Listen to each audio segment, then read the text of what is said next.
Hola de nuevo, bienvenidos a este canal. Estamos hablando acá entonces de la degradación de la glucosa, ¿sí? Y la degradación de la glucosa es algo que hemos descrito hasta ahora en dos compartimientos. Acá estamos dibujando una célula, ese es el citoplasma. Ahí entra entonces glucosa.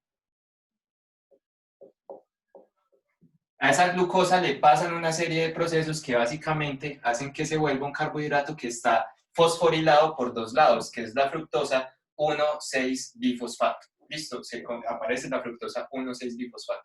Esa fructosa 1,6-bifosfato se parte a la mitad, ¿sí? Y ahí siguen otros procesos que producen 2 ATP, ¿sí? Se forma esta molécula que se llama 3-fosfoglicerato, y a ese 3-fosfoglicerato que aparece acá y que aparece acá le pasan otra serie de procesos que hace que salgan 2 ATP, ATP, ATP y un NAD reducido. ¿Sí? Y eso mismo pasa con el otro 3-fosfoglicerato que se formó por el otro lado cuando se partió la fructosa 1,6-bifosfato. ATP, ATP y por acá arriba NAD reducido. Listo. Acá habíamos metido, acuérdese, 2 ATP en este proceso, lo que nos había hecho gastar energía. Entonces hasta acá pues hemos ganado 2 ATPs porque ya que me formó un 3-fosfoglicerato acá, 3-fosfoglicerato acá, continuaron las reacciones de 3 carbonos, estas reacciones de 3 carbonos que producen 2 ATP y producen 2 piruvatos. Piruvato y piruvato. El piruvato, cuando se une con el acetil-CoA, es el que reacciona con el oxaloacetato para empezar el ciclo de Krebs, que esto ya ocurre en la mitocondria. Esto de acá es la mitocondria. Mitocondria, ¿sí? Y entonces, ese ciclo de Krebs, como acá se formaron 2 piruvatos, pues entonces ocurre 2 veces. ¿Listo? Por eso es que contamos la producción de NAD reducido de GTP, que lo contamos como ATP, y la producción de FAD reducido, así como estas de acá, 2 veces. ¿Listo? Entonces, eso es lo que estamos conversando sobre la degradación de la glucosa, que hasta ahora hemos hablado del proceso de la glicólisis que produce ATP y el proceso de la eh, del ciclo de Krebs que produce un poquito de ATP, pero produce mucho, mucho, mucho NAD reducido. ¿Listo? Habíamos dicho que el NAD reducido era muy bueno para producir ATP, que 3 ATP se podían producir a partir de un NAD reducido y de un FAD reducido se podían producir 2 ATPs. Pero entonces ahora la pregunta es ¿cómo se forma ese ATP a partir del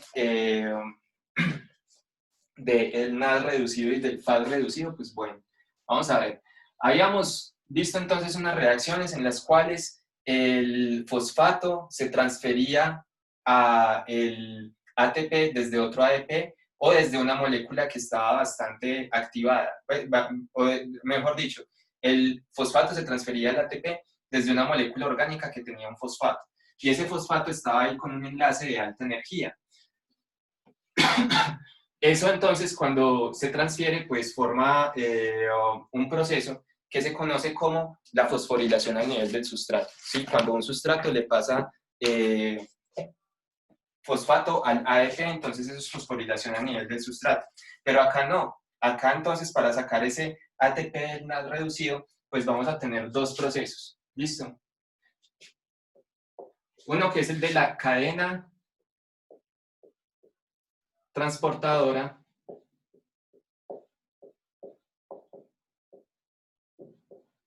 de electrones. ¿Listo? La cadena transportadora de electrones. Y el otro es el que se conoce como el acople quimiosmótico.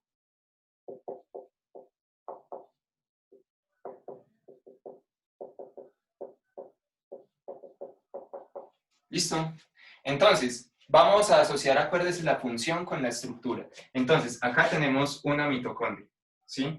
Esa mitocondria entonces tiene su membrana externa y tiene esta membrana externa, esta membrana interna, que acuérdense que esto es más proteína que lípidos, ¿sí? Acá tenemos una proporción de 70% proteínas, 30% lípidos más o menos. Ahora, acá adentro, acá en esta matriz, es donde se encuentra un montón de NAD reducido. Que ahí es donde va a ocurrir pues, la cuestión de la transformación o el aprovechamiento de la energía que se encuentra acá contenida para armar el ATP. ¿Dónde va a ocurrir el proceso de transporte de electrones, de la cadena transportadora de electrones? La cadena que transporta los electrones que van viajando acá, que acuérdense que el NAD reducido me lleva 2 electrones, que era algo que habíamos explicado anteriormente. Ese transporte de esos electrones va a ocurrir a través de esta membrana interna de la mitocondria. ¿Listo? ¿Y para qué va a ocurrir ese transporte de electrones? ¿Para qué van a viajar esos electrones así rebotando entre la membrana interna de la mitocondria? Van a hacer eso para producir una energía. Eso genera energía. Que esa energía que se libera en ese proceso, sirve para expulsar hidrógenos de acá del interior hacia este espacio de acá. Entonces, ese es el lugar donde ocurre la cadena transportadora de electrones. Vamos a ver todo lo que acabé de decir, explicado lentamente, en detalle.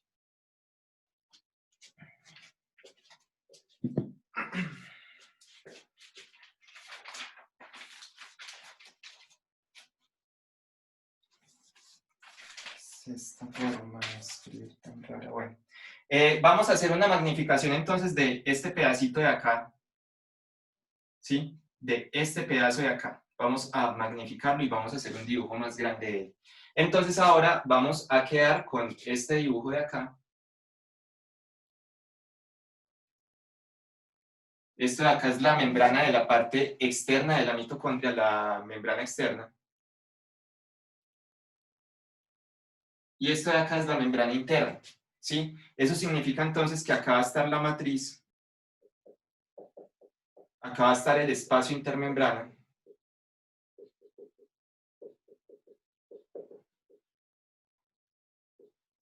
MBN abrevia membrana, y acá vamos a tener el citoplasma.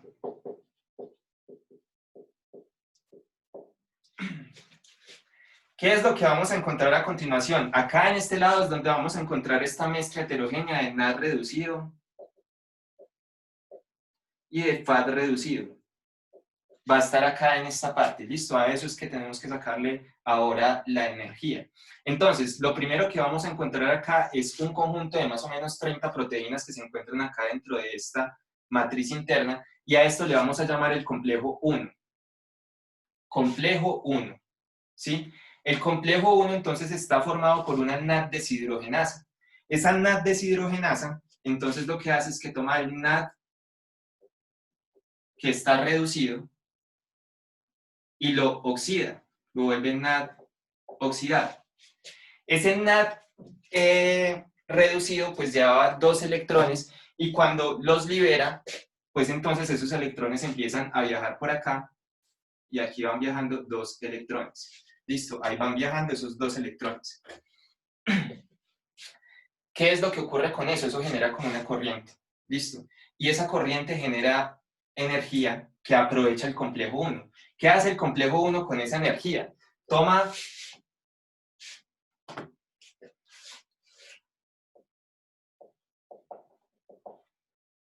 al NAD reducido que se encontraba acá en la matriz. Sí, no, perdón. Toma protones, o sea, hidrogeniones libres, protones. H+, H+, H+. Estos son importantes. Listo, vamos a marcarlos con azul.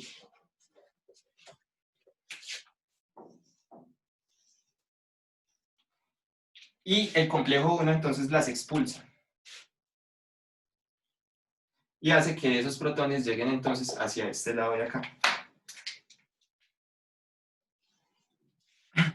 ¿Hacia dónde se van esos electrones? Esos electrones se van hacia una molécula que se encuentra ahí metida dentro de esta membrana interna, que la voy a dibujar con rojo. Es muy hidrofóbica, se asocia con las cadenas R de la membrana interna. Y esa molécula de ahí se llama la coenzima Q.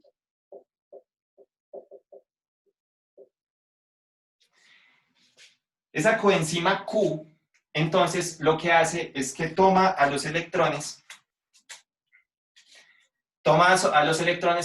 y se los pasa a otro complejo proteico que se encuentra, vamos a representarlo por acá, a otro complejo proteico que se llama el complejo 3.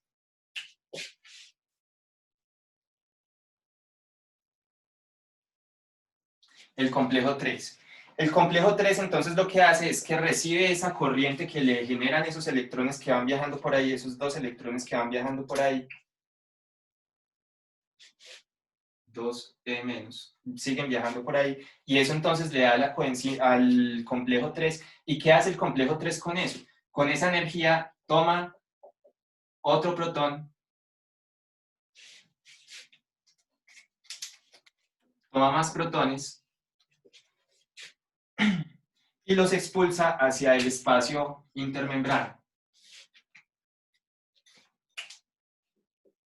Vean que entonces acá en este espacio intermembrana de estos complejos de proteínas lo que van a ir haciendo es que van a ir acumulando entonces hidrógenos acá en esta posición, o sea, van a ir incrementando la cantidad de protones que se encuentran acá en este espacio. Esos electrones siguen su camino y se van para una proteína que va hacia el espacio intermembrana, que vamos a dibujar por acá. Esta proteína de acá se llama el citocromo C. Citocromo C, se abrevia CYT.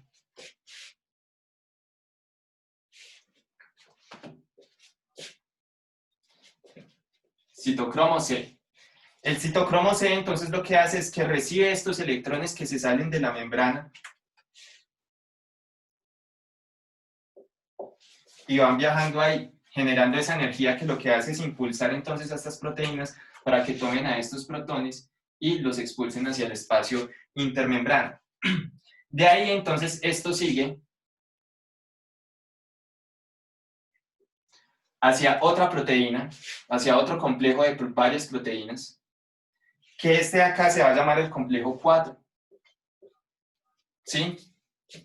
El complejo 4, entonces lo que hace es que pues recibe estos electrones que vienen del citocromo C y los dirigen entonces hacia la matriz.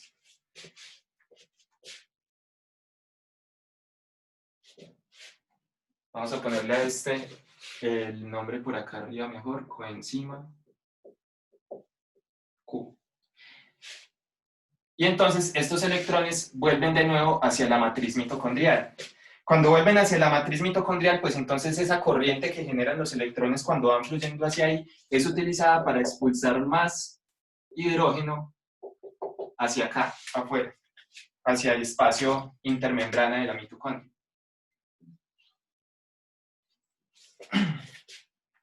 Y entonces esos electrones pues no pueden quedar ahí porque empiezan a rebotar hacia cualquier lado y eso puede generarle problemas a la célula. ¿Qué hace la célula entonces para neutralizar esos electrones? Toma dos reactivos que son dos protones, 2H+, y los hace reaccionar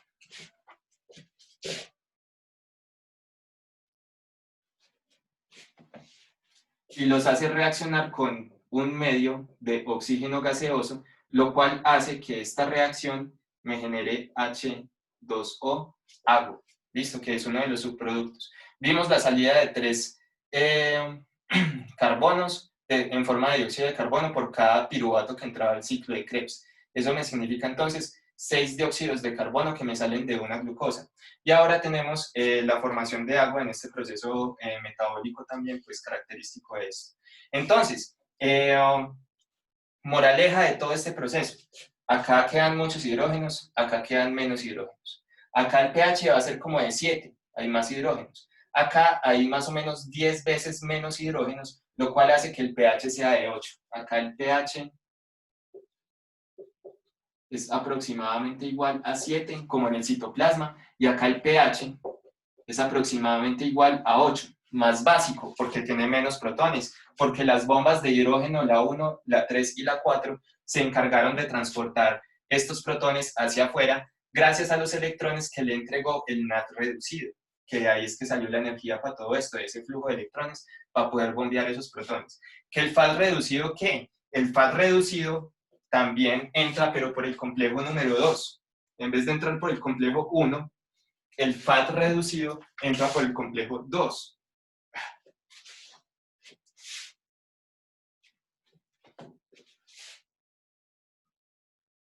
Por el complejo 2, que el complejo 2 lo que hace es recibir FAT reducido y convertirlo en FAD oxidado. Pero cuando eso pasa, cuando se liberan esos electrones que lleva el FAD oxidado, no se produce una liberación de protones hacia acá. Lo importante es la liberación de protones, eso es lo que va a generar la fuerza para producir el ATP en el paso final. Entonces, por eso es que el FAD reducido no produce tanto ATP como el NAD reducido, porque el FAD reducido cuando se oxida no, o sea, en realidad este proceso es un poquito más complejo, creo que lo estoy subestimando acá. El FAT reducido se asocia con el complejo 2. Cuando se asocia con el complejo 2, entonces el succinato que se había formado acá en el ciclo de Krebs, lo que hace es entregar los dos electrones.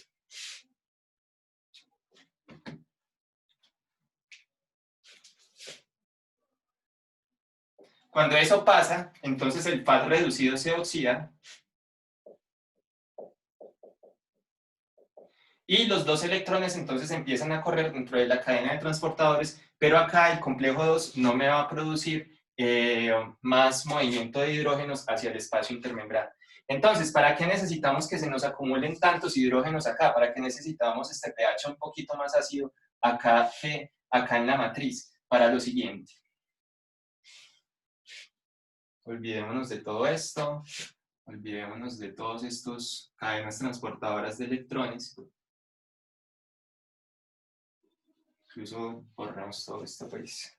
Vamos a volver a dibujar la membrana interna. Y vamos a dibujar la consecuencia de la cadena transportadora de electrones, de esa energía y de ese flujo de protones, que entonces es que acá hayan muchos protones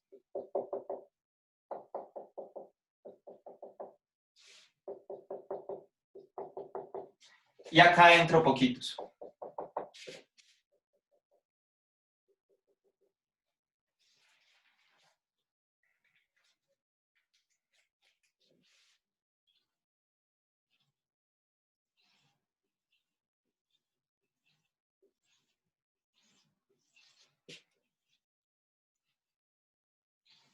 La gracia de todo esto es que estas membranas son impermeables al flujo de iones cargados.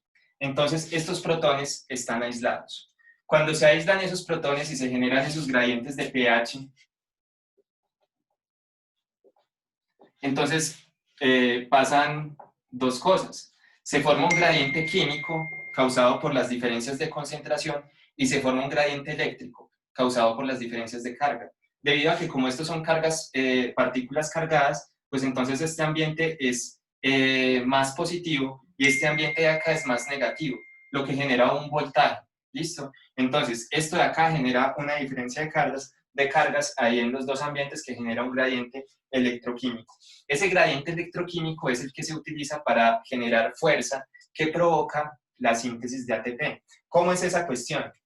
Acá insertado dentro de la membrana vamos a encontrar entonces el complejo final de esta discusión, que es el complejo 5. Este de acá es el complejo 5 de la síntesis de ATP. El complejo 5 son varias proteínas que en la parte de abajo, entonces vamos a encontrar esta proteína que vamos a llamar ATP sintetasa.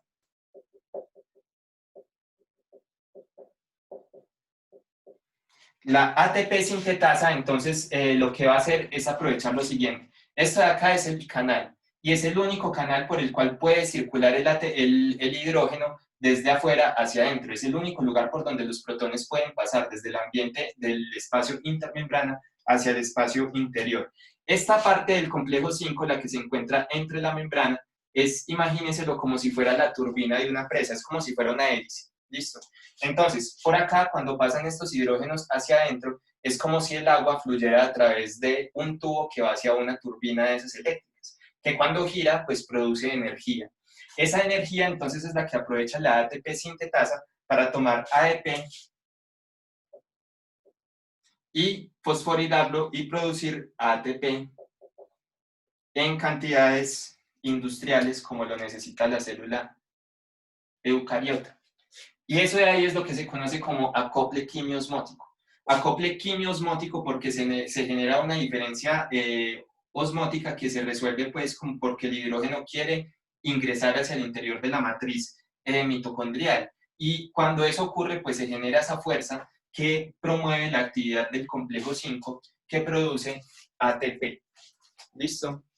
Entonces, ese de ahí es la forma en la cual la membrana interna de la mitocondria produce ATP. A ver si el público tiene preguntas.